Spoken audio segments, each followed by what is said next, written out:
Kalamansi. Guys, guys,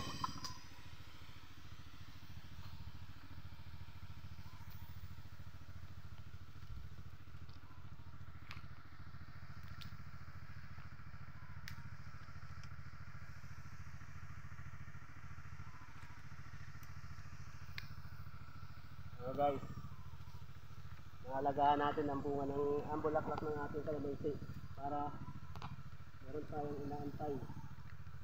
So ito po ang gamit natin mga guys dito, power sprayer. Yan o, kita nyo dahil bulaklak na yan, lahat ng yung bulaklak na yan, bunga yan mga guys. So kailangan lang alagaan natin siya. Kailangan natin ang pang-insekto.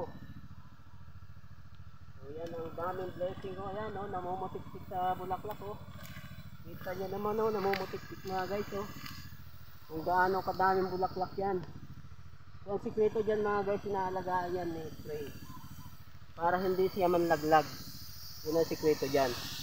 I-spray natin siya para hindi dapuan ng maninira. So pag hindi natin siya in-spray, dadapuan niya siya ng maninira. Yari tayo, wala tayong aanihin. Yan. O diba? Ganyan lang kasimple. Para meron tayong inaantay na aanihin. Pero madaming bunga yan mga guys. Yan o, marami siyang pitahin. Kalera. Medyo malakas ang hangin kaya medyo mahirap mag-spray. Papaliguan tayo ng gamot.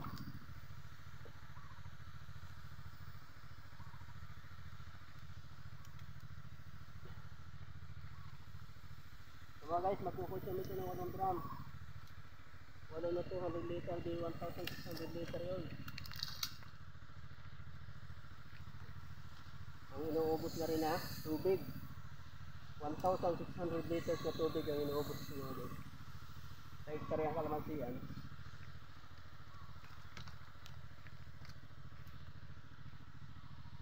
Ay grabe ang bunga ito mga guys oh. Talagang namumutik ko. Ay matindi. O kita nyo naman yan oh, kung gaano karaming bunga. Ayan. O diba? Napakarami ng bunga mga guys. So, pag inalagaan niya sa spray, hindi siya sisirain ng maninira. So yan, antay nyo na lang yan lumaki mga guys. Di ba? Ganun lang kasimple. Okay. Ganito lang ang buhay sa bukid. Ganito lang ang aming pinagkakabalahan sa bukid mga guys. Di ba? Meron pa tayo mga alipuris dyan, mga aso. Gutom na yan, kaya yan napunta na dito. Sinusundo na tayo. Gutom na yan. Pag gutom na sila mga guys, sinusundo na tayo. Yan, ganyan lang mga guys pag-spray. Kung gusto nyo na yung kalamansi nyo ay talagang marami ang bunga, alagaan nyo po ang kanyang bulaklak. Siyempre, pag may alagang pagmamahal yan, mamahalin din kayo ng inyong mga tanim, bibigyan din kayo ng maraming pagpapala.